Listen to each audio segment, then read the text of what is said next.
జాతీయ రాజకీయాల్లో ప్రస్తుతం పుస్తకాల యుద్ధం నడుస్తోంది. ఆర్మీ మాజీ చీఫ్ ఎంఎం నరవణే రాసినటువంటి 4 స్టేట్స్ ఆఫ్ డెస్టినీ పుస్తకం ఇటీవల పార్లమెంటులో ప్రకంపనలు సృష్టించింది. కాగా ఇందుకు కౌంటర్గా కూడా హెండర్సన్ బ్రూక్స్ భగత్ అనేటువంటి నివేదికను భారతీయ జనతా పార్టీ తెర మీదకు తీసుకొచ్చింది. 1962 నాటి చైనా యుద్ధంలో భారత్ ఓడిపోవడానికి పండిట్ నెహ్రూ అవలంబించిన విధానాలే కారణమని సదరు నివేదిక తేల్చి చెప్పింది.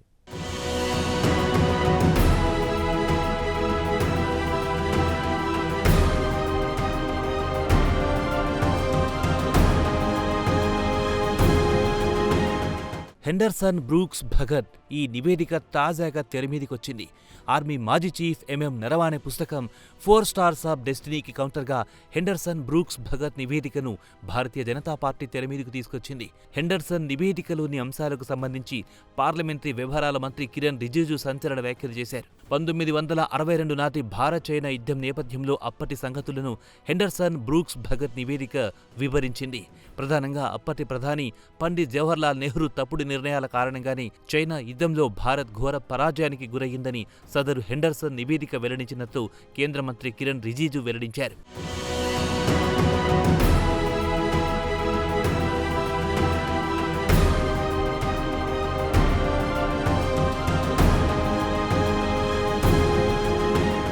అంతేకాదు హెండర్సన్ బ్రూక్స్ భగత్ నివేదికలోని అంశాల గురించి నరేంద్ర మోదీ సర్కార్కు సమాచారం ఉందన్నారు కిరణ్ రిజిజు. అయితే సదరు నివేదికలోని అంశాలను రహస్యంగానే ఉంచాలని నరేంద్ర మోదీ సర్కార్ భావించిందన్నారు. హెండర్సన్ బ్రూక్స్ భగత్ నివేదిక మౌలికంగా దేశ భద్రతతో ముడిపడి ఉన్న అంశమన్నారు. దీంతో నివేదికలోని అంశాలను బహిర్గతం చేయకూడదని కేంద్రంలోని ఎన్డీఏ సర్కార్ కీలక నిర్ణయం తీసుకున్నట్లు కేంద్ర మంత్రి రిజిజు వెల్లడించారు. అంతేకాదు సదరు నివేదికను ఒక రాజకీయ అస్త్రంగా వాడుకోకూడదని కేంద్ర ప్రభుత్వం నిర్ణయించుకున్నట్లు ఆయన వెల్లడించారు. ఈ మేరకు తాజాగా ఆయన ట్వీట్ చేశారు.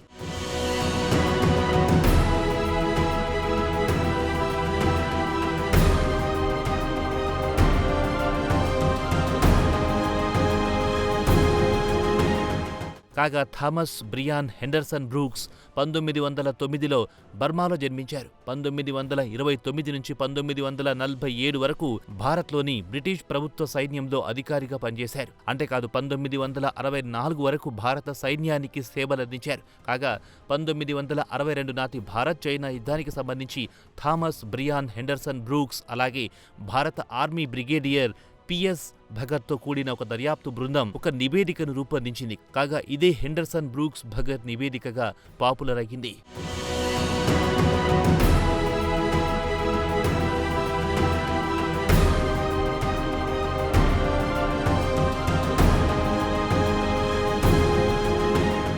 ఫోర్ స్టార్స్ ఆఫ్ డెస్టినీ ఇటీవల హాట్ టాపిక్గా మారిన పుస్తకం ఇది. భారతదేశ ఆర్మీ మాజీ చీఫ్ ఎంఎం నరవాణే ఈ పుస్తకం రాశారు. చైనా బలగాలు భారతదేశంలోకి దొంగతనంగా ప్రవేశించాయనేది ఈ పుస్తకం సారాంశం. 2020లో గల్వాన్ లోయ ఘర్షణల నేపథ్యంలో జరిగిన పరిస్థితులను ఈ పుస్తకాన్ని ఎంఎం నరవాణే రాశారు. అంతేకాదు గల్వాన్ లోయ ఘర్షణల సందర్భంగా ప్రధాని నరేంద్ర మోదీ, డిఫెన్స్ మంత్రి రాజ్నాథ్ సింగ్ ఉదాసీనంగా వ్యవహరించారని సదరు పుస్తకంలో నరవాణే పేర్కొన్నారన్న సమాచారం ఉంది. మొత్తం మీద చైనా చొరబాట్లను అడ్డుకోవడంలో భారత ప్రభుత్వం అలసత్వంతో వ్యవహరించిందన్న పాయింట్ ఆధారంగా 4 స్టార్స్ ఆఫ్ డెస్టినీ పుస్తకాన్ని నరవాణే రాశారు.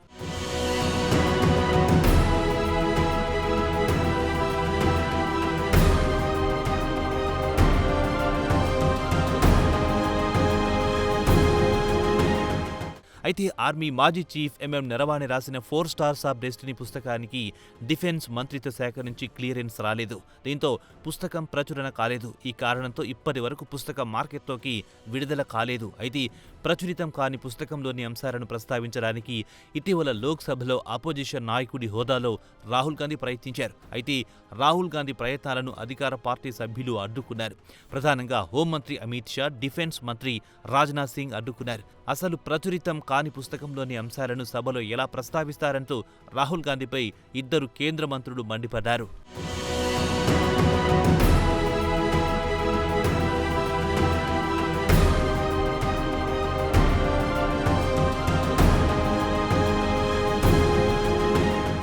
అయితే కథ అక్కడితో ఆగలేదు. మరునాడు కూడా నరవాణే పుస్తకంలోని అంశాలను ప్రస్తావించడానికి రాహుల్ గాంధీ ప్రయత్నించారు.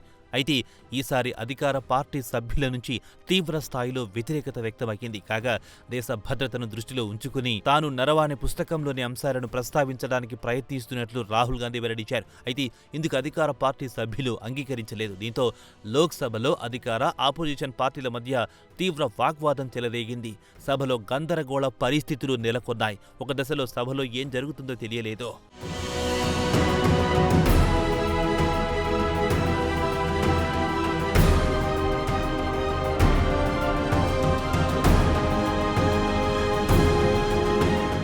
మొత్తం మీద చైనాను కేంద్ర బిందువుగా చేసుకుని కాంగ్రెస్, భారతీయ జనతా పార్టీ మధ్య తీవ్ర స్థాయిలో రాజకీయ యుద్ధం నడుస్తోంది. ఒకవైపు చైనా చొరబాట్లకు నరేంద్ర మోదీ సర్కార్ అలసత్వమే కారణమని 4 స్టార్స్ ఆఫ్ డెస్టినీ పేర్కొంటే, మరోవైపు పండిత్ నెహ్రూ ప్రభుత్వ ఉదాసీనత కారణంగానే 1962 నాటి చైనా యుద్ధంలో భారత్ ఓడిపోయిందని హెండర్సన్ బ్రూక్స్ భగత్ నివేదిక వెల్లడిస్తోంది. కాగా ఈ బుక్ వార్ ఎంతకాలం నడుస్తుందో తెలియడం లేదు. అయితే పార్లమెంటు సమావేశాలు అర్ధాంతరంగా వాయిదా పడ్డానికి సదరు పుస్తకాలు కారణమవుతున్నాయి.